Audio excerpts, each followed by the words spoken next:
called physical biology.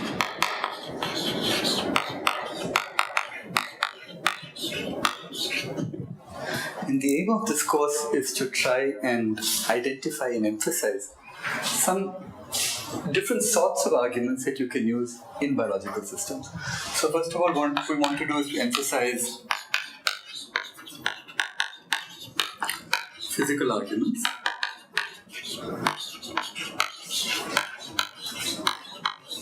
And the reason for this is, of course, that the physics of the situation must always be consistent with the laws of physics. And if there is a mistake there, then there is a mistake in our basic understanding of the system itself that you're trying to study. So first is, where is physics useful in constraining our description of biological systems? The second is how to make estimates. And often just thinking about a particular problem in this way helps to clarify our own understanding. If we can estimate something quickly and easily and then compare it with what is measured, that's often a good way of actually understanding something, through showing that you have understood. And often these don't have to be the result of a long and complicated calculation, but a simple back of the envelope, very fast estimate of important quantities that are actually being measured. The third is, using physical arguments enables you to establish constraints on behavior. For example, you might ask, what is the fastest swimming speed of a particular fish of a certain dimension, let's say 5 centimeters in length? Are there any constraints that are placed on the fact that the fish has to consume energy in order to achieve locomotion? Given that constraint, given its body mass, given the rate at which any biochemical process can proceed, is there a constraint on how fast it can swim? So that would be another example of using physical arguments to try and establish a certain limit, or establish what are sensible answers and what are not sensible answers. And the final thing is, of course, to be able to understand experiments, understand/model experiments,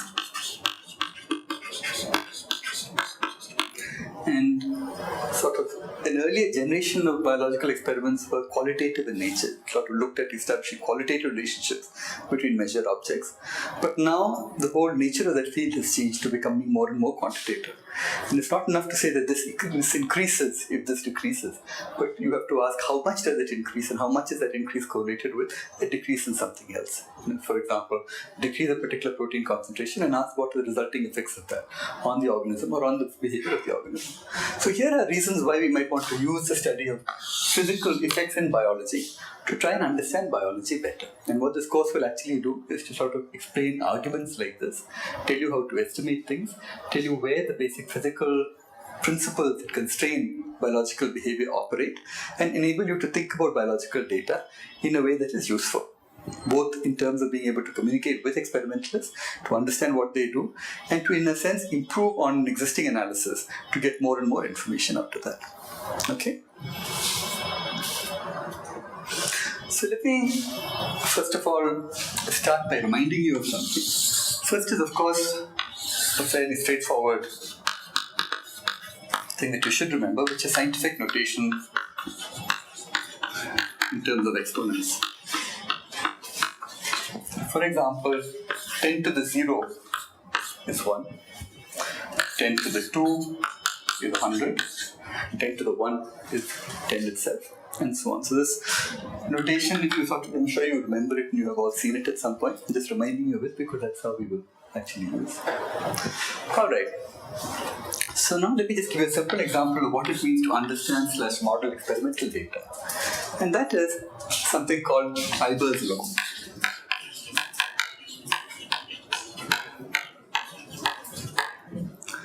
And Kleiber's law started off as an interesting observation made by a plant and animal scientist who was looking at the metabolic rate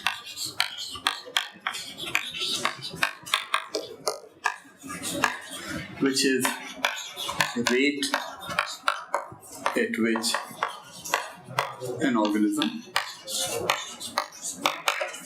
consumes energy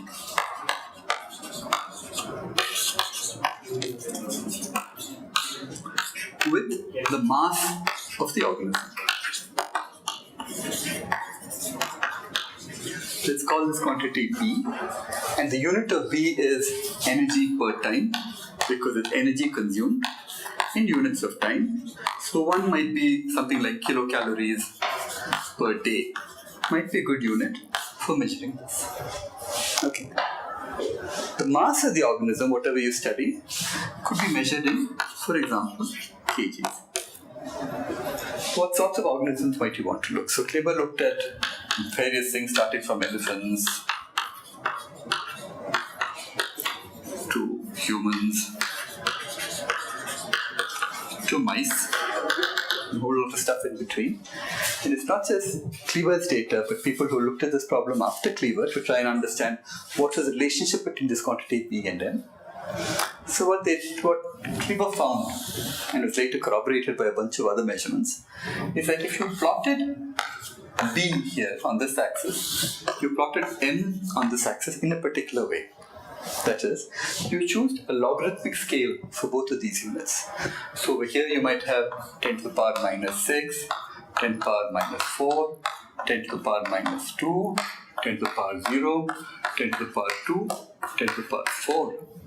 And on the y-axis, you had the same sort of log scale running maybe from 10 to the power minus 6, 10 to the power minus 4, all the way up to 10 to the power 6. Okay?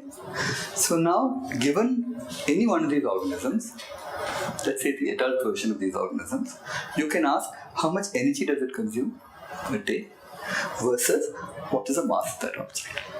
So the very massive object will sit here. For example, an elephant or a blue whale might sit here. A mouse might sit here. A bacteria might sit even further up here, depending upon how exactly I scale these units. So what was found by Kleiber is this data, if you actually looked at the experimental data, they seem to follow reasonably well the form of a straight line. So for example, here you might have a blue whale. Here you might have an elephant. Here you might have a mouse. And here you might have a bacterium. So this sort of plot is called from elephants to mice because it spans a whole range of this. So there is some interesting regularity in this data that if you plot it with a log axis on the y-axis and a log axis on the x-axis, the data fall more or less accurately on a straight line. Okay? What this means is that this quantity B must be proportional to, the proportionality constant doesn't matter, the mass raised to some power, which I will call A. And what this A is, because then I can take a log B and write it in terms of this log A. So suppose I just wrote it out as B equal to some constant times M to the power A. Then log B was just log C plus A log M.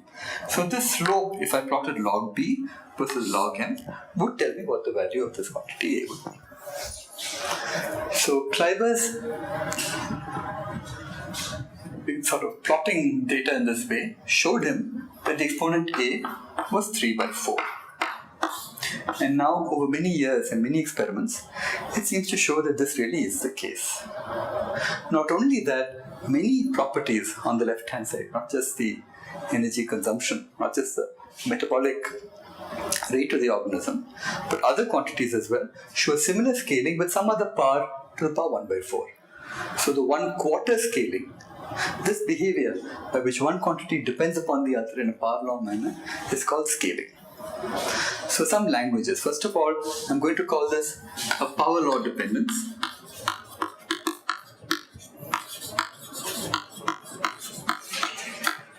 In the existence of a power law, I will use the word scaling.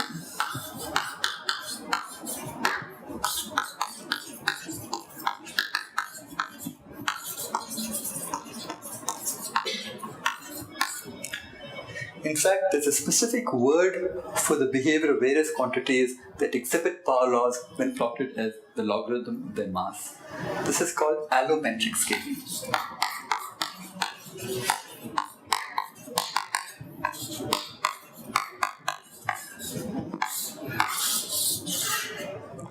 Over the last 20 odd years, 20, 30 years, much effort has gone into understanding or trying to understand what is the nature of that exponent and why is it close to 3 by 4. There is some data which says it's not exactly 3 by 4, which is 0.75, but more like 0.68 or 0.71, and maybe some of that dependence sits inside this constant here and so on. But if you look at the data, it's fairly clear that 3 by 4 fits the data then better than 2 by 3, which is 0.66. Therefore, you can take this as one interesting observation about the nature of how biological systems are able to expend energy as a function of their mass. The other thing to note is that if you take B and you divide by the mass, so this is then the metabolic rate per unit mass. This will then be proportional to m to the power minus 0.25, because this is 0.75 minus 1, which is minus 0.25. So that's a curve with a slope that looks like this. So B divided by m versus m, which is m to the power minus 0.25. So larger organisms have a smaller metabolic rate per unit mass than smaller organisms. It's not different from this. So just to sort of illustrate the fact that if I have something heavier than something smaller per unit mass, the amount of energy that it needs is more for smaller organisms. So mice, for example, have a much higher metabolic rate than cats, which are about 100 times more in weight.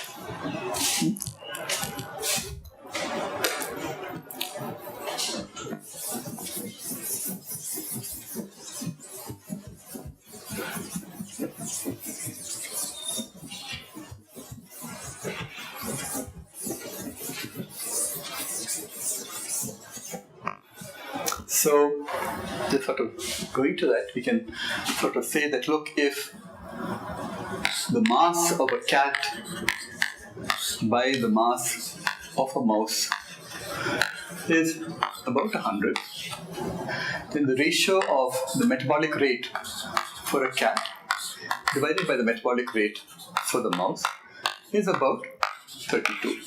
Essentially, sort of saying here is where the scaling actually operates. And 32 comes from being approximately 10 to the power 3 by 100 to the power 3 by 4.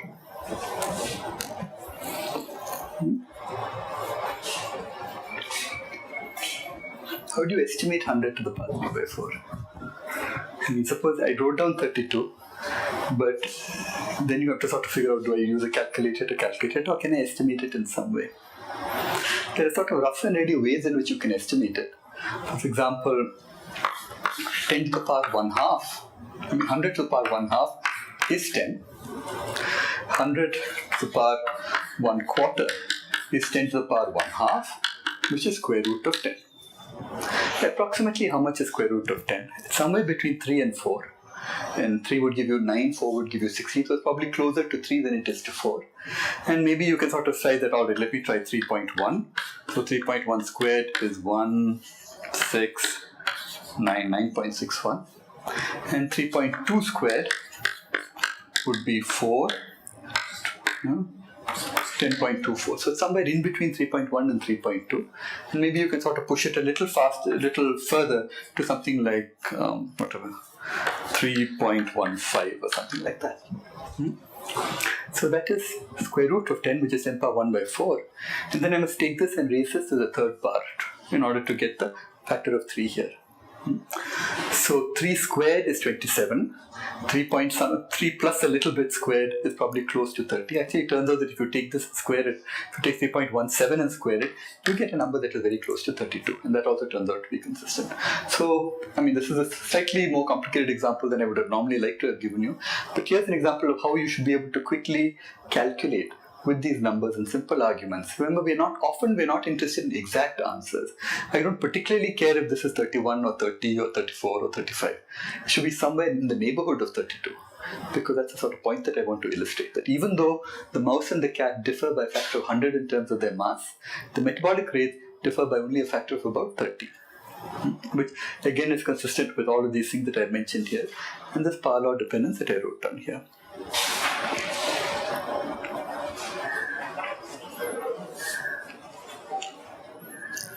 Okay, so far we have given you one example of a physical measurement, in this case the metabolic rate as a function of mass. Try to say that, look, there is some evidence of what you might call universality. And universality is a nice word because it says that whether it's an elephant, a blue whale, a mouse, a cat, or whatever it is, anywhere, the same law is followed all the way through. It seems to be independent of which particular organism you're considering, but a general property of certain kinds of biological systems. You can ask further questions. You can say, if this is true for all animals, but is it true for plants? If I put the California redwood here and some small shrub over here, is there the same relationship with the same power for plants? If I look only at bacteria and a whole range of bacteria or archaea, would I satisfy the same relationship as a metabolic rate? So that's a question of, is there any larger universality, or does it just hold for the sort of animals or the mammals that I have picked out in order to draw this particular graph? And of course, it can't be just mammals because I did mention bacteria also fit in this over here. But it's an interesting question to say, to what extent can you enlarge this issue of universality and ask if other organisms can also be fitted into the same general framework? Okay? Alright, good. So now let's go on to dealing with how we describe the system at a chemical level. And here the interesting thing to note is that something like 96.3% of the human body is made up of just carbon, nitrogen, oxygen, and hydrogen. Carbon is the most abundant of these things. So, even though, remember that chemistry tells you there are about 115 elements, of which 98 are stable and the rest of those are man-made, the actual repertoire with which biology functions is much more limited. It has basically 96% of all of life is made up of just these four entities, to which you can add small amounts of calcium, potassium, sodium, magnesium, and so on and so forth, at the level of about, I think calcium is around about 1.5%, potassium, sodium, etc., and somewhat smaller amounts. And there's sulfur, chlorine, and so on. But by the time I choose just these four, and the first four of these, I've already got up to about 99%. Okay? So, from the 115 possible elements for which we could have chosen to make important and interesting molecules, biology seems to have worked with a much smaller palette of just essentially a restricted number of elements which it uses in order to make all of life as we actually know it. These are also, interestingly, the most abundant chemically active elements in the nucleus, in the universe. Sorry. And this excludes, for example, helium, neon, etc., which are not chemically active. They tend to be more stable. So if you ask which are the most chemically active elements in the universe, they would be these in this order.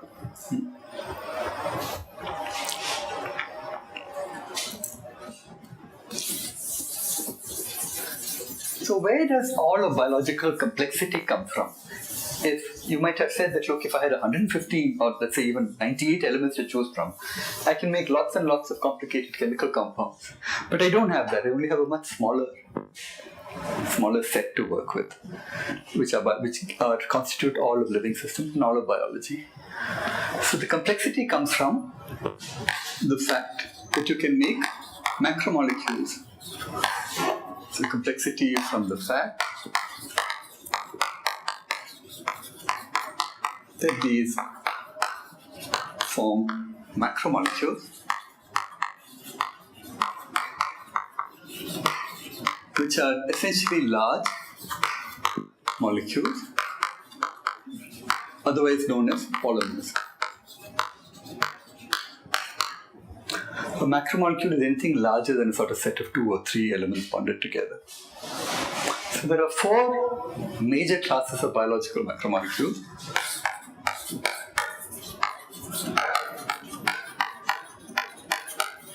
These are proteins,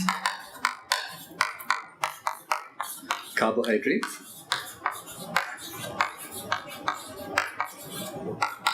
lipids, and nucleic acids.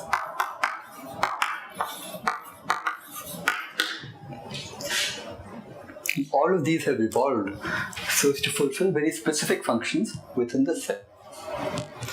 So the uses of proteins are that they form structural elements. They give the cell a certain structure and rigidity. And they also act as catalysts or enzymes. Carbohydrates act as energy storage molecules. So energy can be stored until it is required and can be broken down for cellular function. Lipids act to sequester or enclose parts of the cell from other parts. For example, human cells, in general eukaryotic cells, are surrounded by a bilayer membrane that essentially keeps the inside chemical environment distinct from the outside chemical environment. So it controls selectively what can pass across this barrier. And that is the primary function, not the only function, of lipids. And finally, nucleic acids are what control the flow of information. For example, what proteins are to be made at what stage, how are their expression levels controlled, etc., etc. All of this information is contained in the DNA and RNA, which constitute the nucleic acids. So the metabolic rate per unit mass versus mass is also a log graph. Yeah. Both the graphs that I drew are log graphs, which is why that power comes. No, if we had a power like metabolic rate proportional to n to the power 3 by 4, then metabolic rate divided by unit mass is proportional to n to the power minus 1 by 4, which I wrote as n to the power minus 0.25. But again, I can take this drawn on log scale, do it on log scale for n, and find a straight line, but this time it has a slope that is downward rather than upward. Okay. So, what does this structural element mean? Okay, so structural element means that proteins such as microtubules and actin are long, fairly rigid filamentous proteins in the sense that they form more or less straight lines, and they give the cell a certain shape and structure. So they protect the cell from the outside along with the lipids. So for example, if I took an animal cell like this, near the boundaries of the cell, so here would be the bilayer membrane that sits here, and near the boundaries is where I would find dense actin. It's called the actin cortex. And it's the actin cortex that enables the cell to move on a substrate by polymerizing and depolymerizing itself. If this is the cell nucleus, the microtubules are found essentially like this. And again, this is another thing that gives the cell a certain structure and rigidity. So which means that the cell is not completely fluid. If I try to poke at it, it will resist that poking that I do to it. Which is why I call these structural elements. They're also important when cells divide. We'll do this in a little more detail when I discuss microtubules and actin.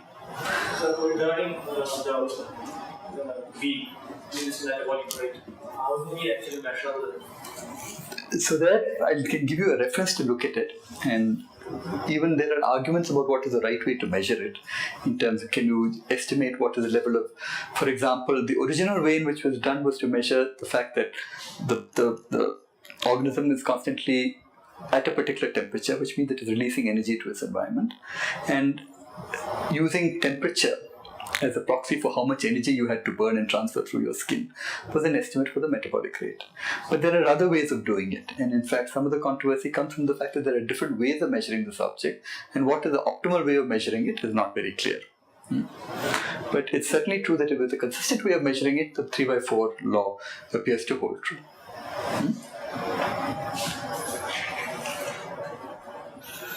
Okay, so here we have proteins, carbohydrates, lipids, and nucleic acids. And again, all of this will be dealt with in more detail when it comes to the other courses that you will do. When you do the Bio 1 course, they will tell you more about each of these constituents in detail. And I think they will tell you that proteins are made up of 20 different amino acids, among them being alanine, thymine, etc., etc., etc. Whereas nucleic acids are made of a sugar phosphate backbone and bases attached to that. And the bases can be A, T, G, and C. So a sequence of a protein can be specified by saying which amino acid is in which place. An alanine could be in the first place, followed by an alanine, followed by glycine, followed by valine. So that particular sequence contains the information of what that particular protein molecule is. Similarly, even with the nucleic acids, a sequence of bases tells you what that nucleic acid sequence is and specifies what information it actually contains. And then one should do more careful bioinformatic analysis to say, does this sequence constitute a gene? Is it part of a gene? Or is it part of a region that is not converted into RNA? Is it not transcribed at all? So that's where... So the point I wanted to make is that you can, in a sense, think of these as languages. So there is a language, the protein language of cells, which has a vocabulary which is made up of letters, of 20 different letters.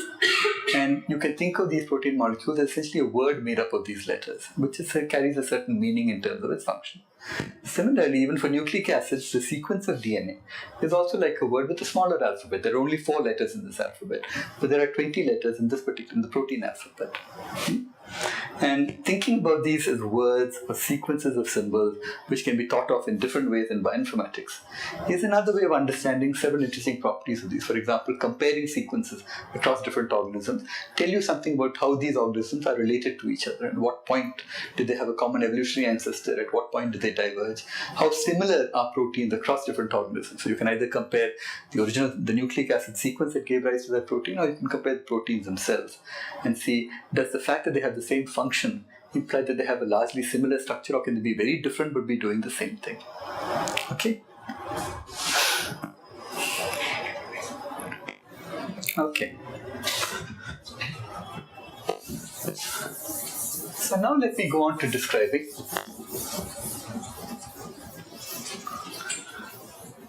something that will actually be quite important in this course, which is to get a feeling for what are the right length scales, time scales, energy scales, and so on. So let's just start with length scales. Try and identify important length scales in terms of things that you can fix in your head easily and say that, look, this is what I mean when I say 1 micron. This is what I should be thinking of when I say 1 millimeter. So let's just sort of start off by drawing a line. And again, I'm going to use a logarithmic scale, just to be able to fit everything in. So let me start here at, say, 1 meter. And 1 meter is approximately your height and my height. We're all, I guess everybody in this room is somewhere between 1.5 and 1.8 meters in height. So if you want to understand or get a feeling for the scale of 1 meter, the human height is a good representation. So it's the height of humans.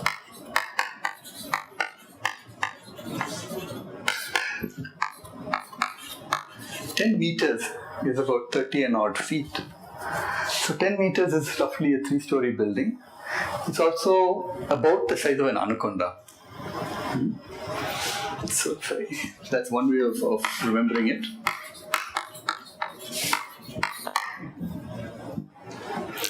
A blue whale is somewhat bigger than this. I think it's about 30 meters in size is what I remember, but I need to check that particular point. 100 meters, there's not very much biological that happens at 100 meters, except the largest trees. In this case, the California redwood. So the largest trees would be approximately 100 meters size. And really beyond this, there are no single biological entities that manage to describe that scale. Okay, let's now go to a smaller scale, which is 10 centimeters, which is down from 1 meter. So remember, 1 meter is 10 to the 0 meters. This is 10 to the 1 meter. So this should be 10 to the power minus 1 meters. So the scale of 10 to the power minus 1 meters is typically the size of an organ in your body. For example, the stomach, which is about the size of your clenched fist, is roughly speaking a 10 centimeter. So let's just say organ / stomach is a good estimator for that particular quantity.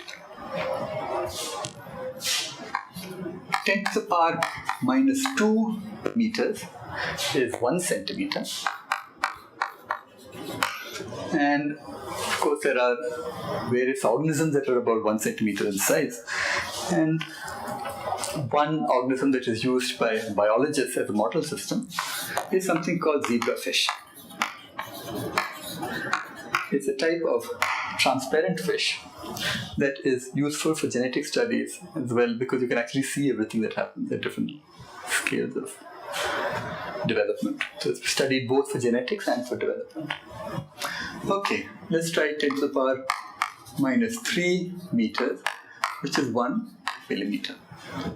So 1 millimeter is where two major model systems in biology sit. And this is the worm C. elegans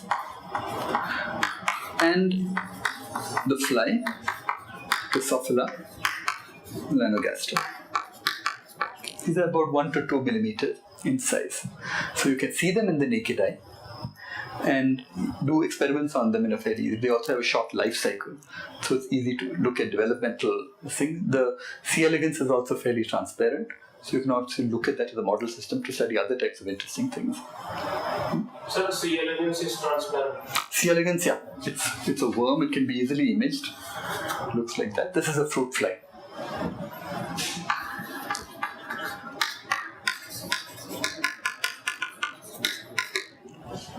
Okay. By the time you get to 10 to the power minus 4 meters, which I'm now going to define something which is 10 to the power minus 6 meters, I'm going to call it a micron.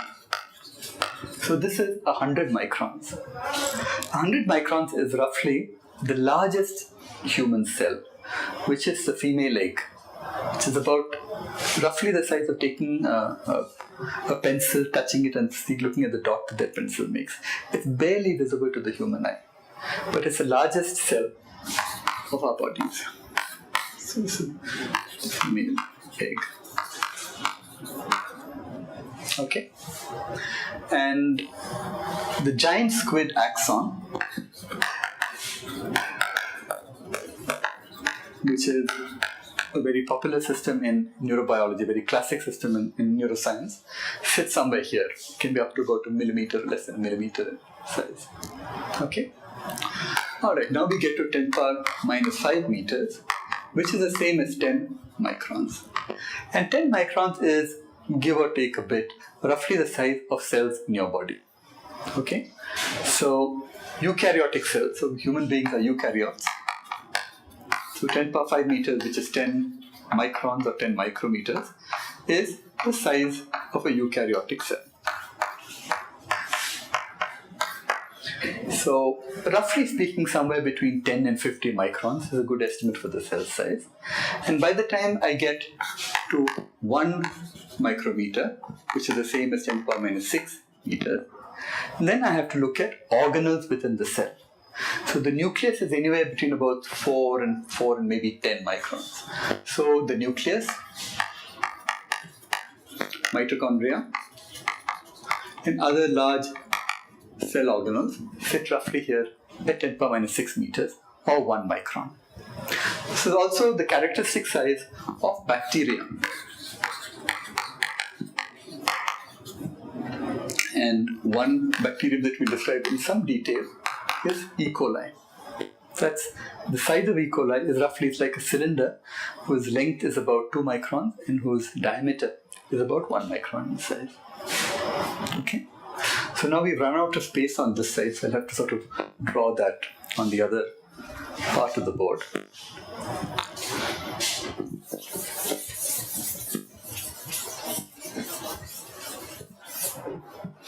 So let's start here with 10 to the power minus 6 meters, which is the same as 1 micrometer, which is the same as 1 micron. And we said that bacteria and single organelles within cells were at that point. Now, if you move down another order of magnitude to 10 power minus 7 meters, then you get into the sort of scale where largish viruses inhabit. Okay? And from here, 10 power minus 7, 10 power minus 8, 10 power minus 9 is roughly the region where you have protein molecules of a bunch of different sizes, ranging from the small, which are at about 10 power minus 9 meters. 10 power minus 9 meters is important enough that it has its own name. It's 1 nanometer, otherwise labeled as NN. So between 1 nanometer and 100 nanometers is a sort of typical scale for proteins of different sizes. And finally, at 10 to the power minus 10 meters, otherwise also has a name which is the angstrom. This is where single atoms sit. So for example, in physics, the calculation of the radius of the hydrogen atom, it's called the Bohr radius, is a number which is about half an angstrom. So the good measure for sort of size of individual atoms is the scale here. Much smaller than this, for example, all the way here, put a bunch of dots here and go all the way to 10 power minus 15 meters is where the nucleus of the atom sits. So it's much smaller than the actual size of the atom. It's a tiny little concentrated region, which is the nucleus. But this won't bother us. We really stop here, more or less, at this level. Okay? So now we have explored with examples the whole range of sizes from something, right, starting at 100 meters to something that is 12 orders of magnitude smaller than that, which is the single carbon, hydrogen, oxygen, nitrogen atoms that constitute the bulk of our cells. So now we can also ask, what are the techniques, for example, what are the microscopy techniques that you might use to look at all of this?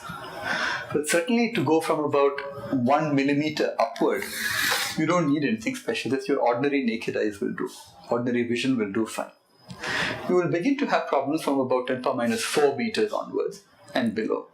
So roughly speaking, optical microscopy fills in the gap between 10 power minus 4 or 10 power minus 3 meters, right up to about halfway, close to this point. And the constraint there is that with visible light, which has a wavelength, say, let's say somewhere between 0.3 to 0.4 microns, you cannot see things that are smaller than that scale. So around half a micron is probably the best that you can go with purely optical microscopes. So anywhere below that, you have to do and use different techniques. And one technique is, so first of all, let us say naked eye. The second is optical microscope. The third would be electron microscope. And with the electron microscope, you can go all the way from about 10 to the power minus 8 or 10 to the power minus 9, right up to about 10 to the power minus 4 meters. Okay? So this is where you would have electron microscopy operating.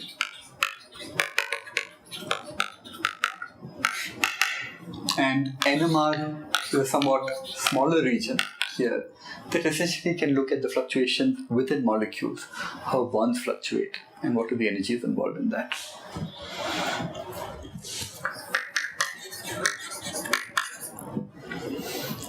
So it's interesting that if you actually, in terms of being able to look at things, the real gap seems to be somewhere between here and here. Because the techniques that you must use are either interfere very strongly with what you want to study, and certainly, or you must infer in a complicated way from those results what you're actually looking. For example, electron microscopy involves preparing the specimen, adding to it something that interacts strongly with electrons, typically something like gold, or which has the tendency to absorb electrons, coating the sample, for which you have to kill it.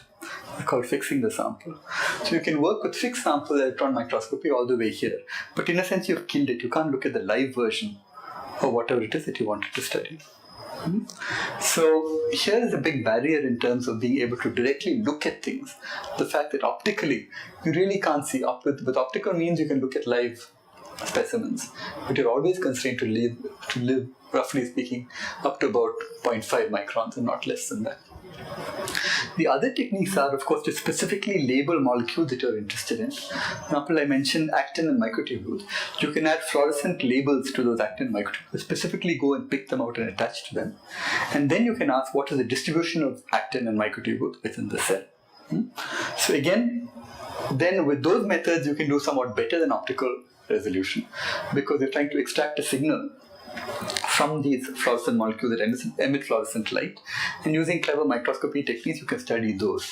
In fact, now you can push your resolution down to sort of maybe an order or two magnitude smaller than this, almost picking up single molecules in terms of that resolution, which is not quite the same as seeing, but it's a type of seeing. What is that called? It's called fluorescence microscopy. So you add a fluorescent label, a label that can fluoresce so you shine laser light at it to excite it. When it de-excites, it emits light of a different wavelength, and it's that wavelength that you can set up a filter for and look at. So by attaching this little label to molecules of your interest, by choosing the right kind of label, you can find out what is the distribution of the protein that you have labeled within the cell. And that you can do without killing it. You can actually look at live cells and ask, what is the distribution and how is it changed if I perturb this? We can do little 10 to the power minus 9. That can give you in potentially single molecule resolution, up to 10 to the power minus 9, even little below that. But that needs more analysis and more care, and it relies on some interesting properties of what you mean by resolution at the single molecule scale and so on. Okay, so that we dealt with now. Length scales. The other thing that I wanted to mention is that this picture that I drew is also can be used to represent different types of behavior. For example, let us say we started at 1 meter. This is 10 to the power minus 5 meters, and this is 10 to the power minus 10 meters. Okay? The physics of Newton's laws, standard physics that we've learned in school and so on, operates very cleanly all the way up. See, from about 10 to the power minus 4 or 10 to the power minus 5 meters onwards to larger things. Newton's laws, as they customarily written, operate fine in the macroscopic scale, at the level of things that you can actually see. Over here, at 10 to the power minus 10 meters, certainly quantum mechanics must operate all the way here. So this is quantum mechanical, which is a different set of principles. This is classical or Newtonian, which sits out here. The question is, what sits in between? And really, this is the region which is most interesting to us if you want to think about biological systems. It's all the range below an optical resolution, where you can only resolve things inside by labeling them in some way through fluorescence, or by looking at it optically with powerful microscopes, in which case you can go up to about 10 to the power minus 6 or so, or by other methods. But now you can ask, what is the nature of the physics that you should know to describe this regime as opposed to this or this? So the answer is interesting. You don't need quantum mechanics. Fairly clear that you don't need that. But what you do need to do is that you need to account for what is called noise or stochastic fluctuations.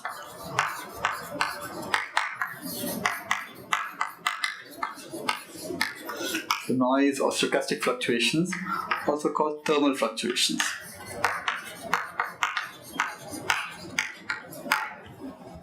And to understand this, you must understand the fact that when you look at the realm of things that are very small, say something that is 1 micron in size, the effect of all of the other molecules that are surrounding it become important. These molecules, for example, in water, let me suppose that I've put something that's about 1 micron size in a bottle of water. So these water molecules at say 300 degree Kelvin, which is the same as 27 degrees centigrade, are constantly moving around. As they move around, they can collide with this object that I put in and collide away, and thereby transfer energy and momentum to that object. The net result is, even though these are too small for me to see optically, because they're single molecules, I can see this object optically, because it's about 1 micron in size. So any good reasonable microscope will tell me. What I see this doing is, I see it making a very complicated erratic motion, which might look like this. This motion is called Brownian motion. And this is true for anything that is small enough. Whether it's an individual organelle within the cell, whether it's the nucleus of the cell, whether it's something that I take, a very small particle that I put inside the cell, it will behave in this seemingly random manner. This is true only between 10 to the minus 10 and 10 to the minus 5. In principle, it's also true anywhere. Even as I stand here, I'm being hit by various types of molecules that are coming, hitting me, going on, going off, and so. It's just that the effect of that is so small that it can't be seen. Over here, for something that is small enough, the effect relative to that size is large enough that it leads to something measurable, which is this random motion of whatever it is that is 1 micron sized. Okay, so the reason you have Brownian motion is that there are lots of molecules which are hitting this object that you're looking at optically. As it's being hit around, it gets these random forces or kicks. Essentially, these come from the random energy of these molecules, which is identified with their temperature, which is why this is called a thermal fluctuation. This is also called a stochastic fluctuation because I don't know what these molecules, I can only predict their behavior on average. I can say that, look, given this, it will start wandering around, and as time goes on, it will go to larger and larger regions as it expands out. But I can only describe this probabilistically. I cannot tell you what any individual trajectory, if I look, I started here, is going to do exactly this. I'm not able to say that. Because this depends upon forces that I'm only able to describe in terms of a probability. Which is why this is stochastic fluctuation. And noise, the same sort of forces that are seen by this, the other word for it is also noise. So stochastic noise, stochastic fluctuations, Brownian fluctuations, thermal fluctuations, all of these are actually the same thing. They all go into describing the same sort of physical phenomena. So it's in this regime that quantum mechanics can practically be ignored, but noise can never be ignored. Because anything that is cellular at the scale that we're most interested in describing, whether we're looking at DNA molecules, or we're looking at organelles, or whether we're looking at the nucleus, or we're looking at how individual molecules might diffuse around inside the cytoplasm of the cell, all of this will involve the behavior of Brownian fluctuations, thermal fluctuations, stochastic fluctuations. So, for this reason, the sort of tools that you'll have to learn to describe physical biology are very different from the tools that you have learned so far. All of you will know Newton's laws, F equal to ma, etc., etc., etc., which make no mention of stochastic forces. Once I tell you what the position and the velocity of a particle is and the forces acting upon it, I know exactly where it will go at any later time. This, however, is not true here. I don't know what the forces are which are acting upon it. I cannot tell you exactly where it will go. I can only make a probabilistic statement about what it will do in 1 second, 5 seconds, 10 seconds. It's not a statement about every trajectory, but a statement about a certain number of averages over trajectories. So we have to figure out mathematically and computationally how to describe that, how to understand it, and how to be able to begin to model it. Okay?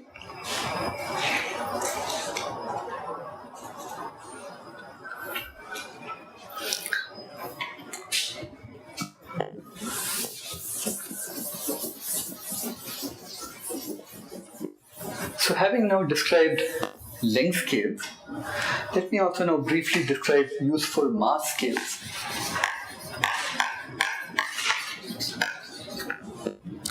And here, useful mass scale, depending upon whether it's a biochemist who's telling you about it or a physicist who's telling you about it, is a Dalton, which is roughly 1/12 the mass of a carbon atom.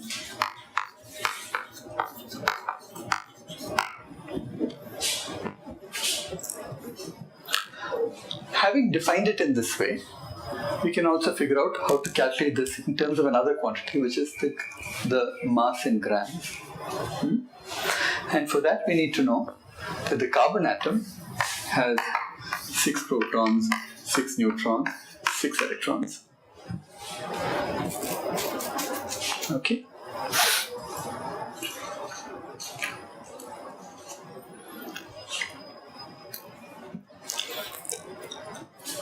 The mass of the electron, so the mass of the proton with respect to the mass of the electron, is about 1,800 times.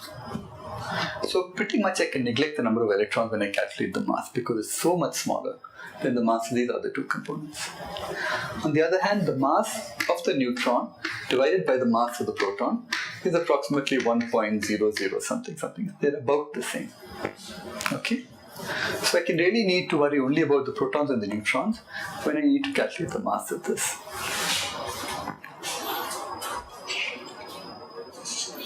So the proton mass, or the equivalent to neutron mass, m proton, is about 1.67 into 10 to the power minus 7 kg. Okay? And if I say I'm going to calculate 6 plus 6 multiplied by this divided by 12, that gets rid of this. So this answer is 1 Dalton is approximately 1.6 into 10 to the power minus 27, that should have been, minus 27 kg, or 1.6 into 10 to the power minus 24 grams. Okay, so that's now I've told you what mass is in terms of Daltons.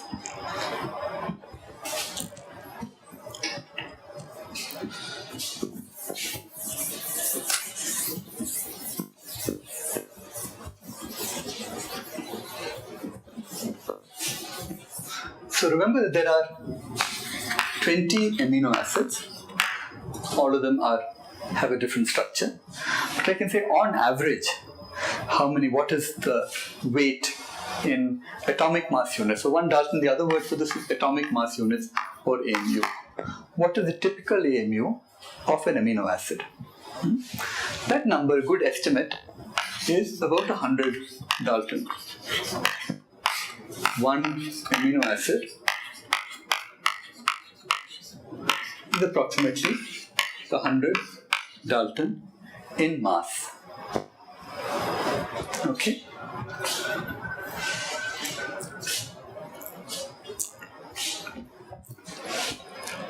Now, proteins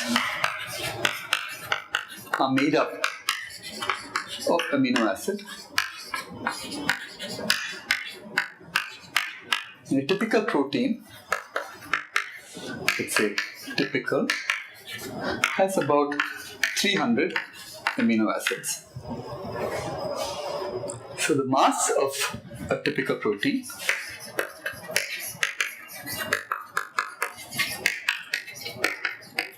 is 300 into 100 Dalton, which is 3 into 10 to the 4 Dalton, which is 30 kilodalton. Kilodalton, 1 kilodalton is 10 to the 3 Dalton. So it's like 1 kilogram is 10 to the 3 grams. Okay. So the reason I'm explaining all of this in terms of typical amino acid, typical protein, etc., is again because I don't want to concentrate necessarily on a specific example of a protein or amino acid. If I need to estimate something, what is the approximate mass, what is the approximately how many hydrogen atoms are there, etc., I need to be able to use estimates of this particular type. So when I talk about a typical amino acid, I will say a typical amino acid has a weight of about 100 Dalton, and a typical protein has a mass of about 30 kilodalton. So that will help me when I go on to actually estimating things. Okay, so now, having told you what the masses of typical protein constituents are inside the cell, I can ask what is the typical density within the cell.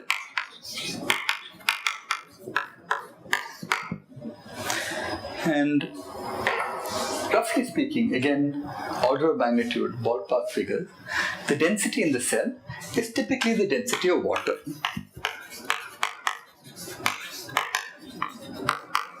Which is approximately 1 gram per cubic centimeter. 1 gram per cubic centimeter is 10 to the power minus 3 kilograms divided by 10 to the power minus 2 cubed meters. Because this is a cubic centimeter, 1 centimeter is 10 to the power minus 2 meters. When I cube it, I get 10 to the power minus 2 to the power 3 meters. Okay, which is 10 to the power minus 3 into 10 to the power plus 6 in units of kg per meter, which is 1000 kg per meter cubed. So that's an estimate of densities within the cell. Okay. Let us now use this to make one more estimate. And that estimate is what is the mass of bacterium E. coli. In order to estimate this, we need to understand what is the shape and size of E. coli. And as I said, you can estimate this fairly well by saying that it has a length of about 2 microns and a diameter of about 1 micron. So now I need, it's in sort of strange cylindrical shape, but sort of capped by spheres on both sides, roughly speaking. So I want to estimate this. I first need to calculate, if I want to estimate the mass, I need to be able to calculate the volume inside this. So let's do that in a quick and dirty way. Let's say that, look, I'm going to break this up into 2 hemispherical caps and something inside. So the 2 hemispherical caps, if I took this and put it together, that would be like a sphere. The radius of the sphere would be about 0.5 microns. So the volume there would be 4 by 3 into pi into half a micron cubed. And the unit of this is micrometer cubed. Okay? Now, having lost 0.5 here and 0.5 here, this part here reduces to 1 micrometer, and this is now a cylinder of length 1 micron and radius half a micron. Okay, so the way you do that, you put a pi here, r is 1/2, so pi r squared times the height, which is 1 micron. Okay, unit again here is micrometer cubed.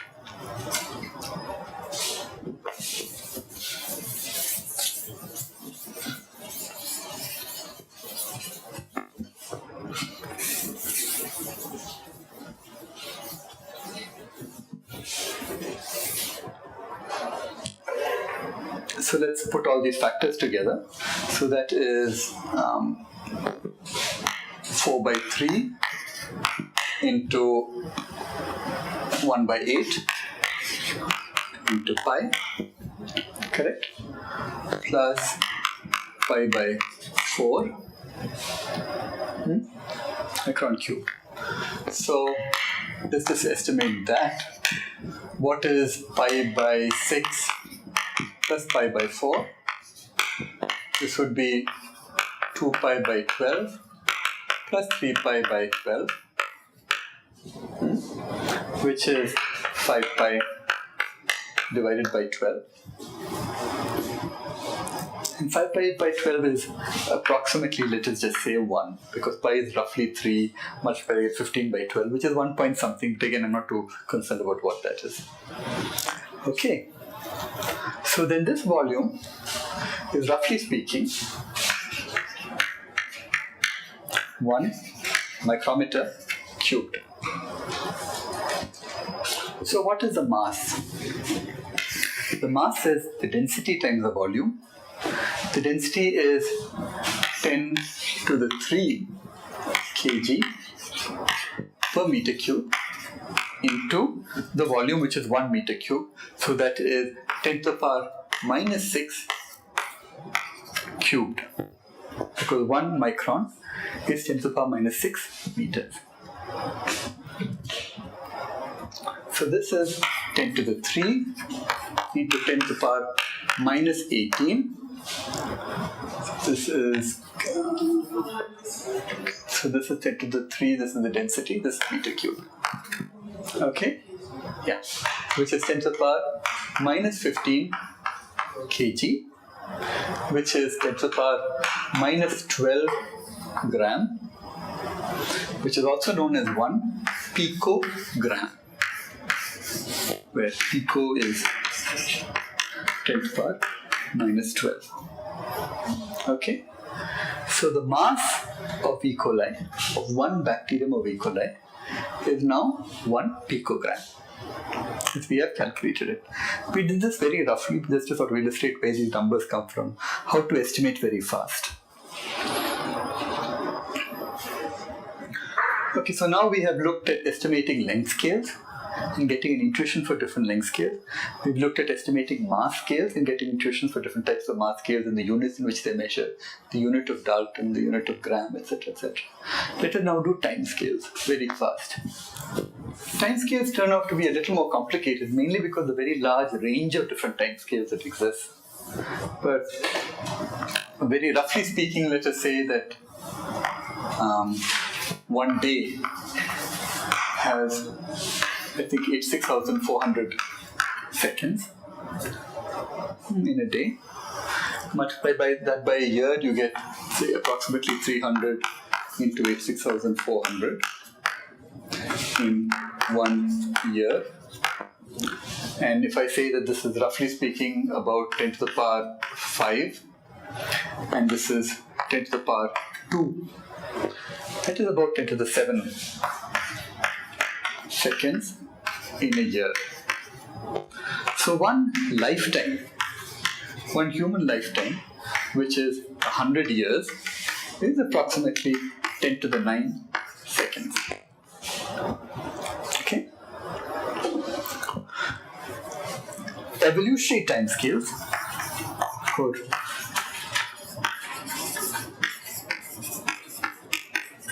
can be much larger, but can also depend upon the organism. But typically, let us say that significant changes from evolution can come by in about 1 million years or so.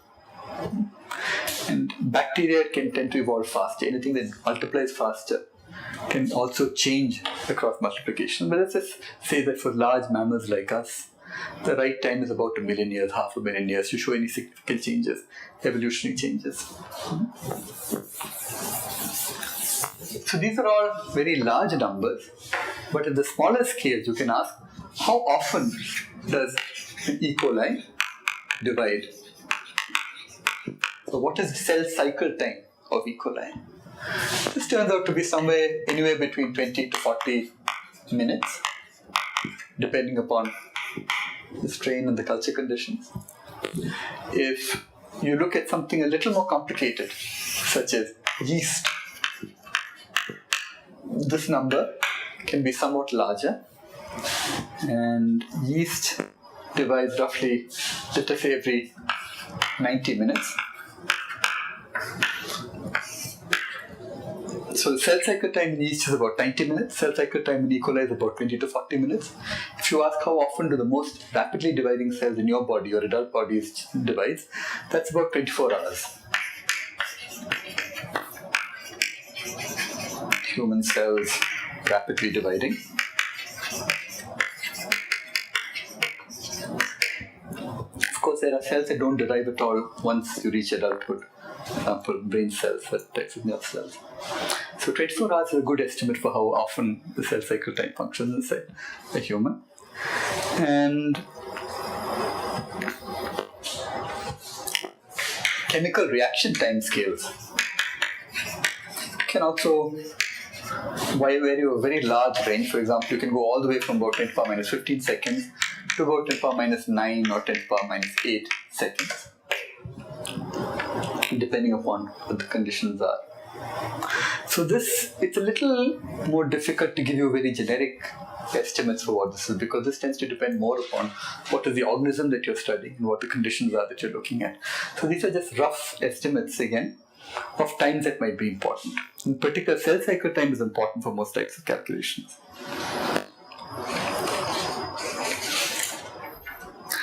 Okay, so let me stop here.